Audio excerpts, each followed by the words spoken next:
এই একটি রাত পাওয়ার জন্য নবীজি শেষের 10 দিন এত গুরুত্ব দিয়েছেন। ওই রাতের শ্রেষ্ঠত্ব কি, ওই রাতের স্পেশালিটি কি, ওই রাতের তাৎপর্য কি, ওই রাতের মাহাত্ম্য কি? এই প্রশ্নের উত্তর হচ্ছে, এই রাতের এমন 7টি বৈশিষ্ট্য রয়েছে যেই বৈশিষ্ট্য বছরের অন্য কোনো রাতের ভেতরে আর নাই। আল্লাহু আকবার। কথা বুঝতেছেন আমার? লাইলাতুল কদর, কদরের রাতের এমন 7টি বিশেষত্ব রয়েছে, এমন 7টি স্পেশালিটি রয়েছে, এই 7টি স্পেশালিটি, এই 7টি বিশেষত্ব অন্য কোনো রাতের নাই। 1 নাম্বার হচ্ছে কদরের রাতের 1 নাম্বার বিশেষত্ব হচ্ছে এই রাতটি হচ্ছে কোরআন নাজিলের রাত। সুবহানাল্লাহ। আল্লাহ তাআলা বলছেন, ইন্না আনজালনাহু ফি লাইলাতিল কদর। আল্লাহ তাআলা বলছেন, নিশ্চয়ই, নিঃসন্দেহে এই কদরের রাত, এই রাতে আমি কোরআন নাজিল করেছি, এই রাতকে আমি কোরআন নাজিলের রাত হিসাবে নির্বাচন করেছি। আল্লাহু আকবার। তাহলে যেই রাতে কোরআন নাজিল হয়েছে, বছরের অন্যান্য সকল রাতের তুলনায় ওই রাতের শ্রেষ্ঠত্ব কম না বেশি? কদরের রাতের 7টি বৈশিষ্ট্য রয়েছে।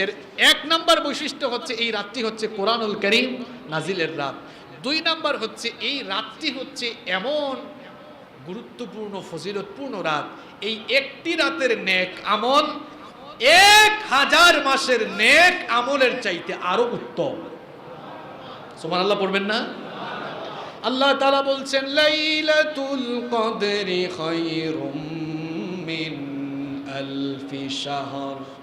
অর্থাৎ কদরের রাত হচ্ছে 1000 মাসের চাইতে উত্তম। মুফাসসিরিনে কেরাম এর ব্যাখ্যায় লিখেছেন, অর্থাৎ কদরের আমল 1000 মাসের নেক আমলের চাইতে উত্তম।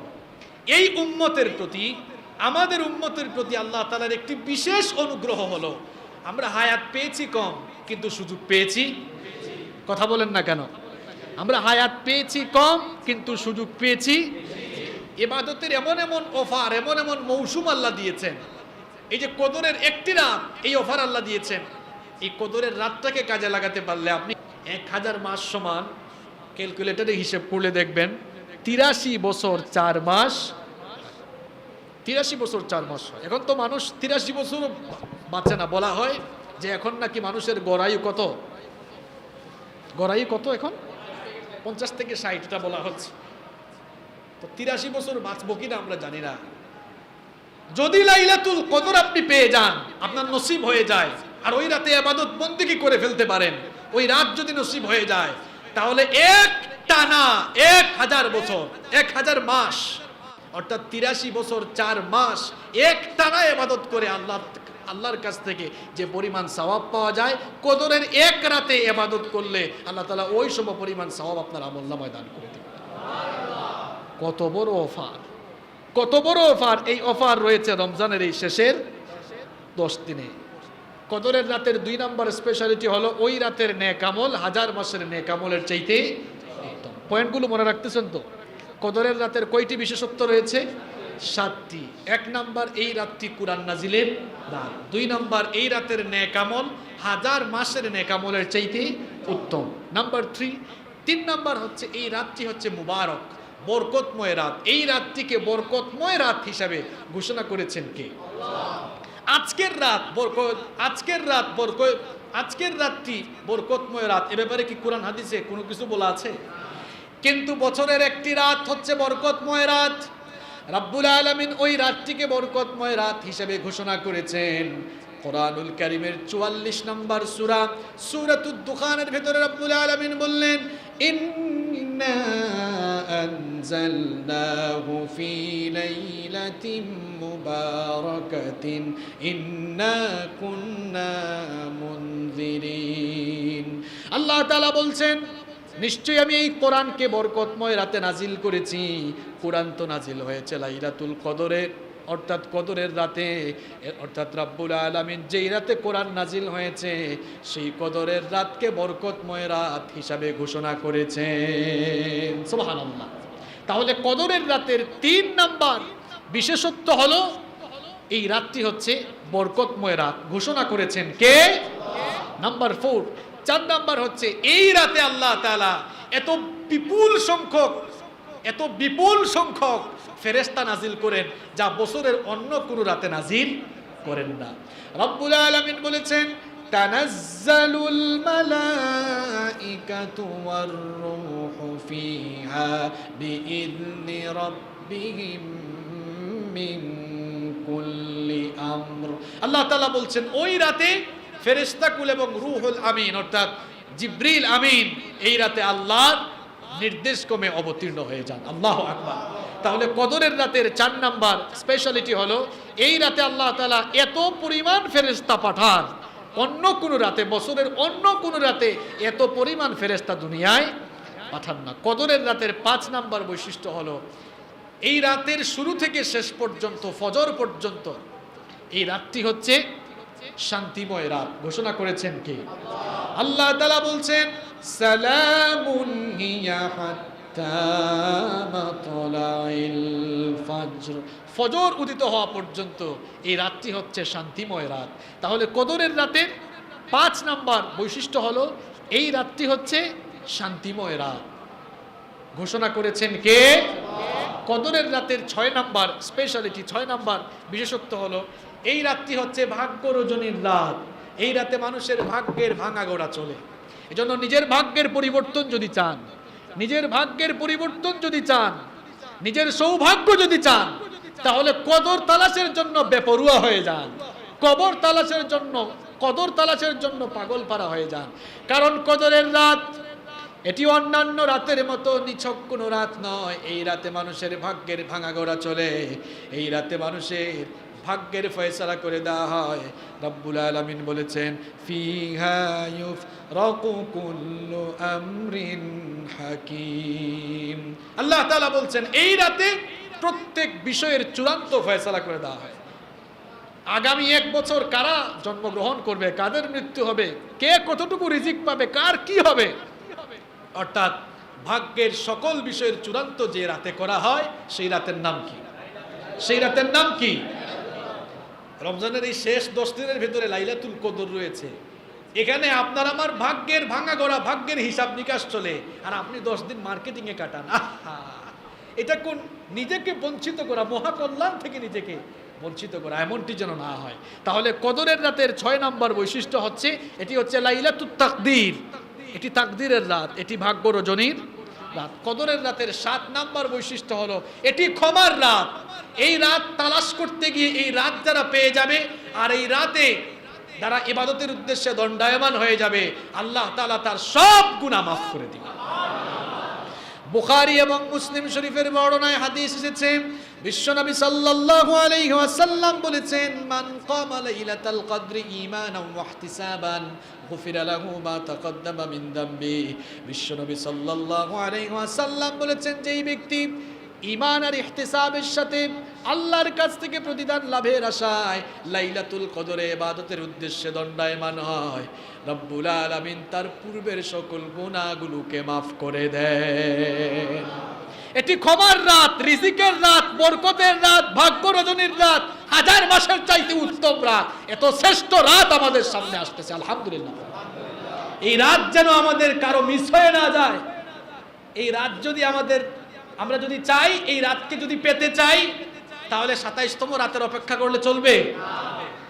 20 রমজান থেকে ঈদের আগ পর্যন্ত প্রত্যেকটি রাতকে গুরুত্বের সাথে কাটাতে হবে, ঠিক কিনা? আল্লাহ তাআলা এই রমজানের শেষ দশককে আমাদেরকে গুরুত্বের সাথে কাটাবার তৌফিক দান করুন। সম্মানিত মুসল্লিবৃন্দ, তাহলে রমজানের শেষ দশকে রহমতের, আমি তো বলি রহমতের তুফান নাজিল হবে। রহমতের কি নাজিল হবে? তুফান, ঝড় বৃষ্টি না, রহমতের। এই শেষের 10 দিন রহমতের তুফান আসবে। এই রহমতের তুফান যেন আপনার আমার গায়ে লাগে, এই রহমতের তুফান যেন আমার আপনার গায়ে লাগে। এই জন্য শেষ 10 দিন আসার আগেই প্রস্তুতি নিয়ে ফেলতে হবে। এই শেষ 10 দিন আপনি কি করবেন, শেষ 10 দিন আসার আগেই এটার সুন্দর একটা পরিকল্পনা গ্রহণ করে ফেলতে। রমাদানের শেষ দশক আমাদের সামনে সমাগত। রমাদানের সবচাইতে শ্রেষ্ঠ এবং সেরা অংশ হচ্ছে রমাদানের এই শেষের 10 দিন। রাসূল করিম সাল্লাল্লাহু আলাইহি ওয়াসাল্লাম রমাদানের প্রথম 20 দিনকে যতটা গুরুত্ব দিয়েছেন, রমাদানের শেষ 10 দিনকে তার চাইতে অনেক অনেক অনেক বেশি গুরুত্ব দিয়েছেন। রমাদানের শেষ 10 দিনকে রাসূল করিম সাল্লাল্লাহু আলাইহি ওয়াসাল্লাম অত্যধিক গুরুত্ব দেওয়ার কারণ হচ্ছে দুইটা। জোরে বলেন তো কয়টা? রমাদানের শেষ 10 দিনকে নবীজি বেশি গুরুত্ব দিয়েছেন দুটি কারণে। নাম্বার 1, এক নাম্বার কারণ হলো রমাদানের শেষ দশকেই আল্লাহ তাআলা কোরআনুল কারীম নাজিল করেছেন। রমাদানের শেষের 10 দিনেই আল্লাহ তাআলা কি করেছেন? কোরআনুল কারীম নাজিল করেছেন। রমাদানের শেষ দশককে নবীজি গুরুত্ব দেওয়ার 2 নম্বর কারণ হলো রমাদানের সবচাইতে বড় নেয়ামত লাইলাতুল কদর, কদরের রাতও রমাদানের শেষ দশকে রয়েছে। এই দুটি কারণে রাসূল করিম সাল্লাল্লাহু আলাইহি ওয়াসাল্লাম রমাদানের শেষের 10 দিনকে প্রথম 10 দিনের তুলনায় বেশি গুরুত্ব দিয়েছেন। নবী করিম সাল্লাল্লাহু আলাইহি ওয়াসাল্লাম রমাদানের শেষ 10 দিন কিভাবে কাটাতেন আর সচরাচর আমরা কিভাবে কাটাই, নবীজির আমলের সাথে আমাদের আমলের বৈপরীত্য কেমন, কি জঘন্য বৈপরীত্য দেখেন। রাসূল করিম সাল্লাল্লাহু আলাইহি ওয়াসাল্লাম শেষ 10 দিন কিভাবে কাটাতেন সরাসরি হাদিস থেকে শুনে নেন। আর হাদিসগুলোও বর্ণনা করছেন এমন একজন যিনি নবীজিকে একেবারে কাছ থেকে দেখেছেন। নবীজিকে এত কাছ থেকে অন্য কেউ আর দেখে নাই। হাদিস বর্ণনা করছেন আমাদের মা উম্মুল মুমিনিন আয়েশা রাদিয়াল্লাহু আনহা। বলেন তো আয়েশা রাদিয়াল্লাহু আনহা নবীজিকে যত কাছ থেকে দেখেছেন আর নবীজিকে তিনি যত বেশি দেখার সুযোগ পেয়েছেন, আর কেউ কি এত বেশি এবং এত কাছ থেকে দেখার সুযোগ পেয়েছেন? তিনি নবীজির সহধর্মিণী ছিলেন, তার বিবি ছিলেন। তিনি হাদিস বর্ণনা করছেন। হাদিস বর্ণিত হয়েছে মুসলিম শরীফে। আয়েশা রাদিয়াল্লাহু আনহা বলছেন, কানা রাসূলুল্লাহ সাল্লাল্লাহু আলাইহি ওয়াসাল্লাম ইয়াজতাহিদু ফিল আশরিল আওয়াখির মিন রমাদান মা লা ইয়াজতাহিদু ফি গায়রিহি। তিনি বলছেন রাসূল করিম সাল্লাল্লাহু আলাইহি ওয়াসাল্লাম রমাদানের শেষের দশকে যত সাধনা করতেন, যত কষ্ট করতেন, যত ইবাদত করতেন, অন্য সময়ে এত কষ্ট করতেন না, এত সাধনা করতেন না, এত আমল করতেন না। মুসনাদে আহমদে আরেকটি হাদিস বর্ণিত হয়েছে, এটিও আম্মাজান আয়েশা রাদিয়াল্লাহু আনহা বর্ণনা করেছেন। তিনি বলছেন কানা রাসূলুল্লাহ সাল্লাল্লাহু আলাইহি ওয়াসাল্লাম ইয়াখলিতুল 20 বিসালাতি ওয়া নাওম।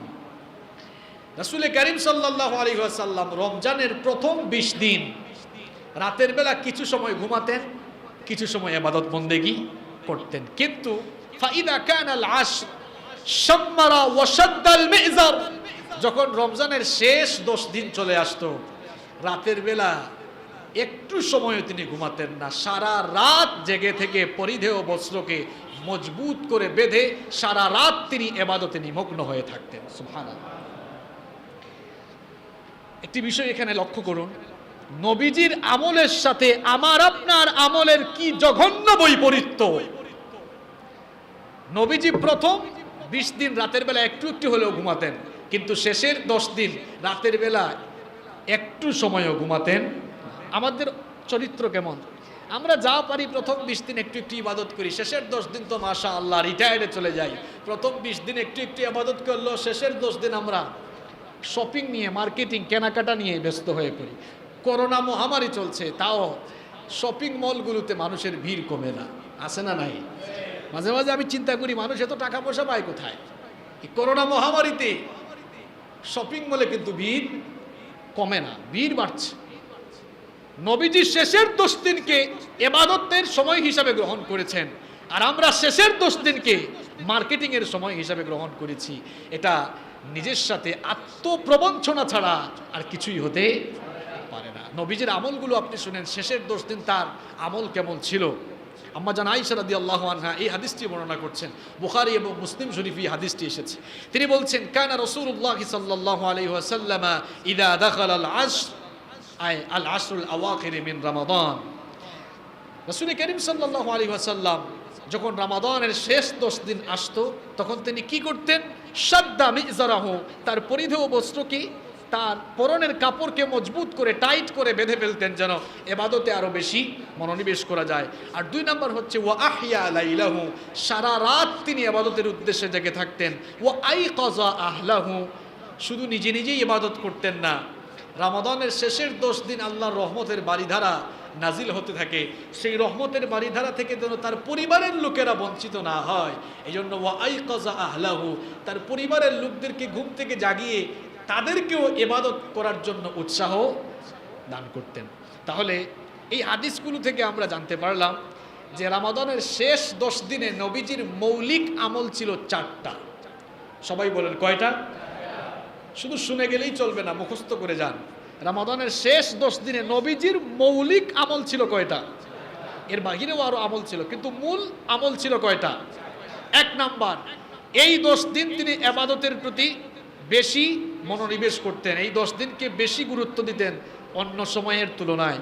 2 নাম্বার হচ্ছে এই 10 দিন রাতের বেলা তিনি ঘুমাতেন না। 3 নাম্বার হচ্ছে তার পরিধেয় বস্ত্রকে তিনি মজবুত করে বাঁধতেন। মুহাদ্দিসিনে কেরাম এই অংশটুকুর ব্যাখ্যায় বলেছেন, অর্থাৎ শেষের 10 দিন স্ত্রী সহবাস থেকে নবীজি বিরত থাকতেন, পারিবারিক ঝামেলা থেকে নিজেকে মুক্ত রেখে ইবাদতে মনোনিবেশ করতেন। নাম্বার 4, নবীজির 4 নাম্বার আমল ছিল তার পরিবারের লোকদেরকেও ঘুম থেকে জাগিয়ে দিতেন যেন তারাও ইবাদতে উৎসাহিত হয়। এই 4টি আমল যেন আমরাও করতে পারি, আল্লাহ আমাদেরকে তৌফিক দান করেন। সম্মানিত মুসল্লিবৃন্দ, এবার প্রশ্ন আসতে পারে আপনাদের যে নবীজি রমাদানের প্রথম 20 দিনের চাইতে শেষের 10 দিনকে কেন এত বেশি গুরুত্ব দিলেন? এর কারণটা কি? এর রিজনটা কি? এর কারণ হলো রমাদানের শেষ দশকের ভেতরেই রমাদানের সবচাইতে বড় নেয়ামত লাইলাতুল কদর এই শেষের 10 দিনে রয়েছে। সেই লাইলাতুল কদর পাওয়ার জন্য, লাইলাতুল কদর লাভ করার জন্য, লাইলাতুল কদরের বরকত হাসিল করার জন্য রাসূল করিম সাল্লাল্লাহু আলাইহি ওয়াসাল্লাম রমাদানের শেষ দশকে রাতের বেলা ঘুমাতেন না, জেগে জেগে সারা রাত তিনি ইবাদত করেছেন। আল্লাহু আকবার। দুঃখজনক এবং পরিতাপের বিষয় হলো আমরা বাংলাদেশের মুসলমানরা এখন কদরের রাতকে ফিক্সড করে ফেলেছি। আমরা রমজানের 27তম রাতকে কদরের রাত হিসাবে একেবারে ফিক্সড নির্ধারণ করে ফেলেছি, অথচ এটি রাসূল করিম সাল্লাল্লাহু আলাইহি ওয়াসাল্লামের সুন্নাহ সম্মত পদ্ধতি নয়। কোন রাতটি কদরের রাত এ ব্যাপারে অনেকগুলো হাদিস পাওয়া যায়। কেউ বলেছেন 21, কেউ 23, কেউ 25, কেউ 27, কেউ 29। কোন রাত কদরের রাত এ ব্যাপারে যে মতামতগুলো এসেছে সেই মতামতগুলোর মধ্য থেকেই একটি মত হলো যে 27তম রাতও কদরের রাত হতে পারে, কিন্তু আপনি সেটাকেই ধরে নিয়ে একেবারে ফিক্সড করে ফেলতে পারেন না। এটা সুন্নাহ সম্মত পদ্ধতি বা তরিকা নয়। কারণ নবীজি বলেছেন, মুসলিম শরীফের হাদিস, মান কানা মুলতামিসাহা ফালইয়ালতামিসহা ফিল আশরিল আওয়াখিরি মিন রমাদান। নবীজি বলছেন, কেউ যদি লাইলাতুল কদর তালাশ করতে চায়, কেউ যদি লাইলাতুল কদর পেতে চায়, সে যেন রমজানের শেষ 10 দিনেই তা তালাশ করে। আবার অন্য হাদিসে নবীজি আরো স্পষ্ট করে দিলেন, এই হাদিসটি বুখারীতে বর্ণিত হয়েছে। আল্লাহর নবী বললেন, তাহাররু লাইলাতুল কদরি ফিল উইত্রি মিনাল আশরিল আওয়াখিরি মিন রমাদান। আল্লাহর নবী বললেন, তোমরা রমজানের শেষ দশকের বেজুর রাতগুলোতে লাইলাতুল কদর তালাশ করো। তাহলে বেজুর রাত মানে কি? 21, 23, 25, 27, 29 প্রত্যেকটি রাতকে কদর হিসাবে গণ্য করে আপনি প্রত্যেকটি রাতে ইবাদতে নিয়োজিত হয়ে যান, তাহলে কদর আর মিস হওয়ার আপনার কোনো সম্ভাবনা নাই। তাহলে মোট কথা হলো এই যে রমজানের শেষ দশকের বেজুর রাতগুলোতেই লাইলাতুল কদর রয়েছে। ওই লাইলাতুল কদর যেন মিস না হয়, লাইলাতুল কদরের বরকত যেন নবীজি হাসিল করতে পারেন, লাইলাতুল কদর যেন মিস না হয়, এই জন্য রাসূল করিম সাল্লাল্লাহু আলাইহি ওয়াসাল্লাম শেষের 10 দিন ইবাদতে নিয়োজিত হয়ে যেতেন। রাতের বেলার ঘুম হারাম করে দিয়ে তিনি ইবাদত বন্দেগী করতেন। আপনাদের অনেকের মনে আরেকটি প্রশ্ন আসতে পারে যে হুজুর, আল্লাহ তাআলা কদরের রাতটাকে গোপন করলেন কেন? কোন রাত কদরের রাত এটা যদি আল্লাহ তাআলা জানিয়ে দিতেন, আল্লাহ তাআলার তো কোনো লস হইতো না। এটা জানিয়ে দিলেই তো ভালো হতো, আমরাও জেনে ফেলতাম যে ওই রাত কদরের রাত নির্দিষ্ট করে যদি বলে দেওয়া হতো, জানিয়ে দেওয়া হতো যে এততম রাত হচ্ছে কদরের রাত, তাহলে আমরা রাতটাকে ভালোভাবে কাজে লাগাতে পারতাম। প্রশ্নটা তো যৌক্তিক প্রশ্ন, কি বলেন? যে আল্লাহ তাআলা তো চাইলে জানিয়ে দিতে পারতেন, আল্লাহ গোপন রাখলেন কেন? আসলে গুরুত্বপূর্ণ বিষয়গুলোকে গোপনই রাখা হয়। গুরুত্বের স্বার্থে গুরুত্বপূর্ণ বিষয়গুলোকে কি করা হয়? গোপন রাখা হয়। যেমন মৃত্যু মানুষের জীবনের একটি অনিবার্য মহাসত্য, এই মৃত্যুকে আল্লাহ তাআলা গোপন রেখেছেন। বলেন তো, আপনার আমার মৃত্যু কোন দিন কোন সময় হবে এটা কি আপনারা জানেন? যারা বললেন না তারা কি তাদের মৃত্যুর খবর জানেন নাকি? আমরা কেউ আমাদের মৃত্যুর খবর জানি না। মৃত্যুর বিষয়টি আল্লাহ তাআলা গোপন রেখেছেন। আল্লাহ তো চাইলে জানিয়ে দিতে পারতেন, হ্যাঁ আব্দুর রহমান তুমি 2030 সালে মারা যাবা, 2030 সালের 26 ডিসেম্বর বিকাল 5টায় তুমি মারা যাবা। এরকম সবাইকে আল্লাহ তাআলা মৃত্যুর সময় জানিয়ে দিতে পারতেন কিনা? আল্লাহ চাইলে জানিয়ে দিতে পারতেন, কিন্তু জানিয়ে দিলে মৃত্যুর যে একটা গুরুত্ব আছে, পরকালের যে একটা গুরুত্ব আছে, এই গুরুত্ব আর আমাদের কাছে থাকতো না। তখন কি হইতো জানেন? ওই আব্দুর রহমান মনে করতো ঠিক আছে 30 ডিসেম্বর 2030 সাল পর্যন্ত যেহেতু হায়াত আছে, 2029 সাল পর্যন্ত একেবারে পাপ আকাম কুকাম যা আছে সব করব, আর 30 সালে তাওবা করে একদম খাঁটি মুসলমান হয়ে 1 বছর ভালো মানুষ হয়ে যাবে। এরকম হতো কিনা? মৃত্যুর বিষয়টিকে আল্লাহ তাআলা গোপন রেখেছেন আমাদের কল্যাণের জন্য, যেন আমরা বেশি বেশি মৃত্যুর কথা স্মরণ করি, যেন আমাদের মনে এই বিষয়টা আসে যে আর যত কিছুই করি না কেন এই দুনিয়া আমাদের আসল ঠিকানা নয়, এটা আমাদের চিরস্থায়ী আবাস নয়। এই মৃত্যুর কথা বেশি বেশি স্মরণ করে আমরা যেন পাপ থেকে মুক্ত হয়ে শয়তানের গোলাম না হয়ে আল্লাহর গোলামির দিকে ধাবিত হই, এজন্য আল্লাহ তাআলা মৃত্যুর বিষয়টি গোপন রেখেছেন। মৃত্যুর বিষয়টিকে স্মরণ রেখে যেমন আমরা যেন বেশি বেশি আল্লাহর গোলামের দিকে ধাবিত হই, এজন্য আল্লাহ তাআলা যেমন মৃত্যুকে গোপন রেখেছেন, ঠিক তেমনিভাবে আমরা যেন কদরের গুরুত্ব বুঝে আমরা যেন কদরের বরকত হাসিল করতে পারি, এজন্য আল্লাহ তাআলা কদরের রাতটাকেও গোপন রাখলেন। যদি শুধুমাত্র একটি রাত ফিক্সড করে দেওয়া হতো তাহলে সবাই একটি রাতের অপেক্ষা করত, আর আল্লাহ তাআলা ফিক্সড করে দিলেন না। এই জন্য এক রাত পাওয়ার জন্য পরিশ্রম করে কয় রাত? কথা বলেন না কেন? এক রাত পাওয়ার জন্য ইবাদত করে কয় রাত? 10 রাত। তাহলে আমলের পাল্লা হালকা হচ্ছে না ভারী হচ্ছে? তাহলে লাভ আমাদের না আল্লাহ? লাভটা তো আমাদের। আমরা যেন আমাদের আমলের পাল্লাকে আমল করে করে ভারী করতে পারি, এজন্য আল্লাহ তাআলা কদর আমাদেরকে জানান নাই, যেন কদর তালাশ করতে গিয়ে আমরা বেশি বেশি ইবাদত করে আমরা যেন বেশি বেশি আল্লাহর ইবাদতের দিকে রুজু হতে পারি। আল্লাহু আকবার। এই লাইলাতুল কদর পাওয়ার জন্য, লাইলাতুল কদর তালাশ করার জন্য নবীজি শেষের 10 দিন ইবাদতে মনোনিবেশ করতেন।